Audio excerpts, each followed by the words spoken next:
Cette année, Trémola a vu les choses en grand pour Noël. Tout le centre-bourg va briller, les supports seront multiples, arbres, poteaux, façades, transversales. Mélissa et Guillaume se sont donné 5 heures pour tout installer. En tout, pratiquement 1 kilomètre de guirlandes. Leur entreprise, spécialisée en illumination, a vu le jour il y a quelques mois. Mais les associés sont du métier depuis plus longtemps. Ils ont une vingtaine de chantiers à réaliser en un peu plus de 3 semaines. La saison est aussi courte qu'intense. C'est le gros de l'année, il y a toute une prépa avant aussi. Tout le stress de savoir si on a bien tout le matériel reçu correctement, en bon état, etc.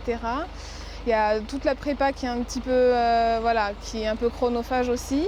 Mais là, vraiment, on est dans le dur quand on est sur les chantiers durant le mois de novembre-décembre. Les décorations de Noël faisaient débat l'an dernier quand on parlait de sobriété à tout va et de flambée des tarifs énergétiques. Mais depuis 2015, les usages et le matériel évoluent. Aujourd'hui, on ne pose que du LED.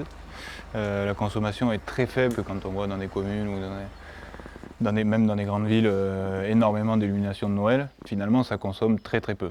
Pour vous donner un exemple, un décor comme celui-là, c'est ce qu'on appelle un décor poteau, c'est en moyenne 40 watts. Donc 40 watts, si on compare ça à une machine à café qui en fait 1500 watts. Les mairies allument aussi plus tard dans l'année ou comme ici, pas toute la nuit. Les illuminations ne sont pas permanentes, elles sont reliées à l'éclairage public. Et l'éclairage public, nous avons réduit les temps d'éclairage de façon à limiter l'impact sur les budgets communaux. Ce qui compte essentiellement, c'est la partie location et installation des installations qui pèsent le plus. Le budget pour le matériel et l'installation est de 5 000 € à Trémola. La facture d'électricité prévisionnelle pour la période, 36 €.